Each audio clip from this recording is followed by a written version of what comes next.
The most valuable object in the world wasn't a diamond. It wasn't gold. It was a mass of gray tissue, weighing exactly 1.2 kilograms. For 20 years, the brain that unlocked the secrets of the universe didn't rest in a museum. It sat in a cider box, hidden under a beer cooler in Wichita, Kansas. When Albert Einstein died in 1955, his instructions were clear. I want to be cremated. I want my ashes scattered so no one can worship my bones. But the pathologist on duty, Dr. Thomas Harvey, made a different choice. During the autopsy, he removed the genius's brain and kept it. He claimed he did it for science, but he didn't find a computer inside that skull. He found a tragedy, because the man who saw the future was trapped by his own past. We think of Einstein as the kindly old grandpa of science, the man with the wild hair who stuck his tongue out at the world. We think of E=mc² as just a formula in a textbook. But that formula became the key to the most destructive force in history, and Einstein knew it. In 1939, Einstein was a refugee. He had fled Germany as the Nazis put a bounty on his head. They called his work Jewish science and burned his books in the streets. He was a militant pacifist. He hated soldiers. He hated guns. But fear forced him to make a choice that would haunt him for eternity. On August 2, 1939, he signed a fateful letter to President Roosevelt. His warning was stark. Germany has stopped the sale of uranium. They might be building a bomb of unimaginable power. You cannot let them get there first. It started the Manhattan Project. 6 years later, when Hiroshima was destroyed, the man who explained how the universe works was devastated. He later called signing that letter the one great mistake of his life. He spent his final years trying to put the genie back in the bottle, but physics doesn't have a rewind button. But if you think his political life was messy, wait until you see his home life. History books often ignore Mileva Marić. She wasn't just his wife, she was a physicist herself.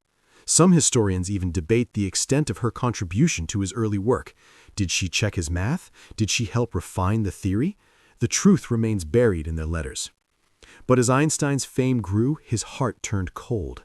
In 1914, when their marriage was failing, he didn't just ask for a divorce. He wrote her a memorandum of conduct, a brutal list of conditions for her to stay in his house.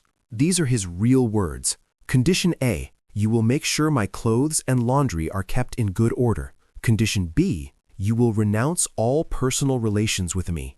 And the most chilling one, you will stop talking to me if I request it. He treated the mother of his children like an employee he could mute.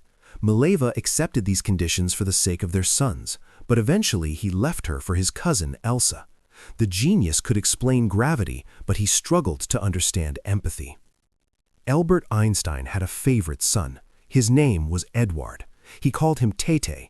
Eduard didn't care about physics. He loved poetry, music, and Freud. He represented the human side of the Einstein equation. But at age 20, Eduard's mind began to fracture. He was diagnosed with schizophrenia. Einstein was devastated, but he was also detached. In his letters, he sometimes referred to his son as a broken machine that couldn't be fixed. In 1933, before fleeing to America, Einstein went to the asylum to visit Eduard one last time. He played his violin for him. Eduard stared at the wall, silent. Einstein got on the boat. He never saw his son again. Eduard died alone in that asylum 30 years later.